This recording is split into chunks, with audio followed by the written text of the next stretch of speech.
ending in anything, everything and anything that we need, we had to go to our enemies. And the fact that we had to ask them for pretty much everything just shows how much the Most High God has sent us down from which the type of people we were when we were following after his commandments. One Westboro. Right. This is why we gotta love one another. So what the brother said something to you ain't like, forgive that brother. So what that brother stumped on your toe, what you gonna kill him for that? Not allowing your brother in the behavior, bro. Man, here's something wrong. Palestinians that was George Floyd is unalive.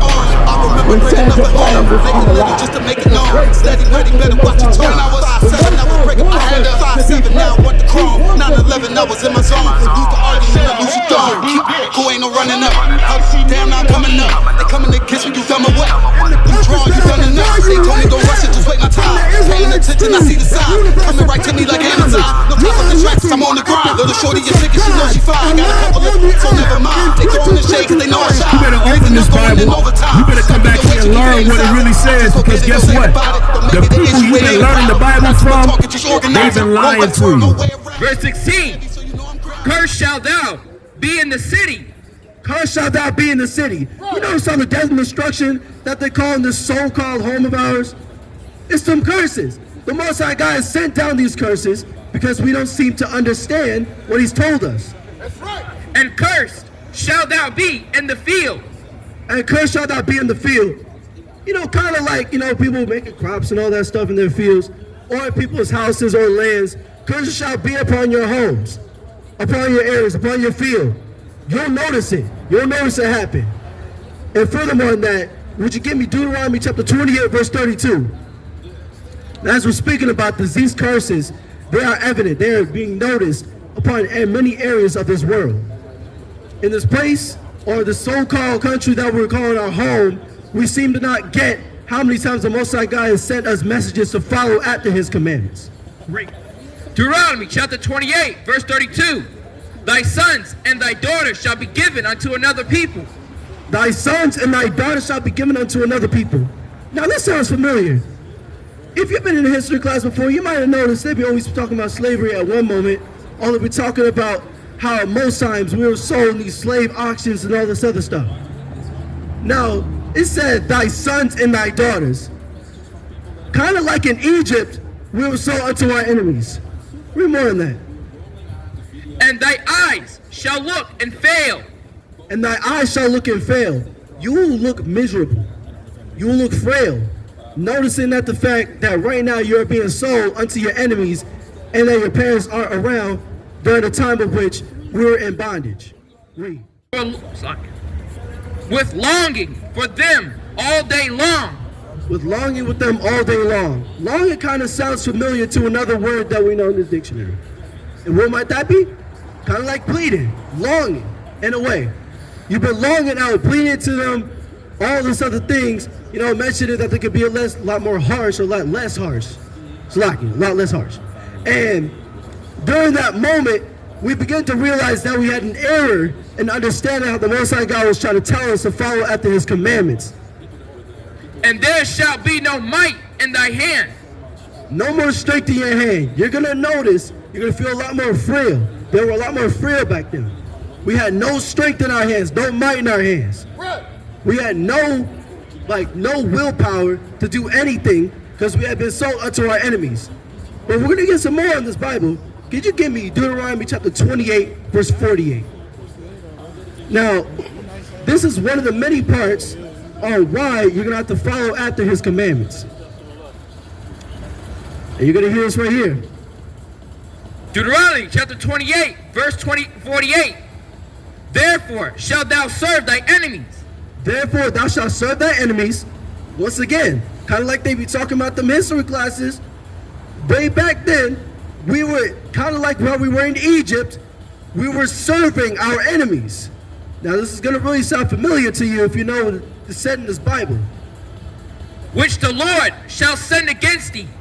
Which the Lord has sent against thee. Has sent against thee. The Lord himself has sent this upon us, and the reason why is because we couldn't just understand and just listen. We didn't hearken unto his voice diligently. Read. And hunger and in thirst and in nakedness. Hunger and in thirst and in nakedness. We were in a moment where we did not have anything, not any remnants of our past, not our garments, none of that. We gotta go into everything here. We wanted some shoes, we had to go to him. We wanted the jacket, we had to go to him. The very fabric of the clothing, we had to go to him. We had to go to our enemies. Read. And in one of all things.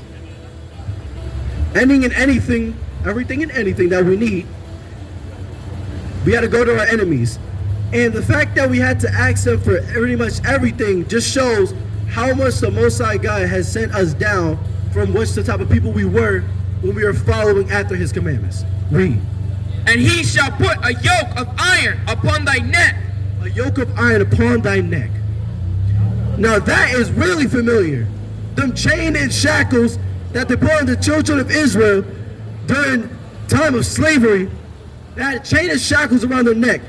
A yoke of iron. We're being tugged around by our enemies, by our oppressors. Read. Until he had destroyed thee. Until he had destroyed thee. Until we could not move no more. We had a yoke of iron upon our necks till we could not move no more. That's how bad it was. That's how much it worsened after the fact that we got banished from our homeland, which we'll get into in a minute in this Bible. Read. Verse 49. The Lord shall bring a nation against thee. The Lord shall bring a nation against thee. Many nations taking over each and every tribe of Israel. They had come from different nations.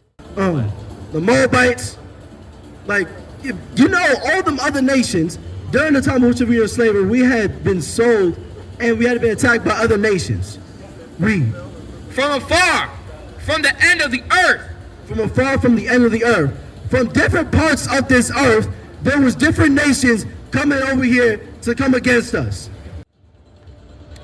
And the fact is, the other nations were coming about in every single area. We were being sold to many different people. Right.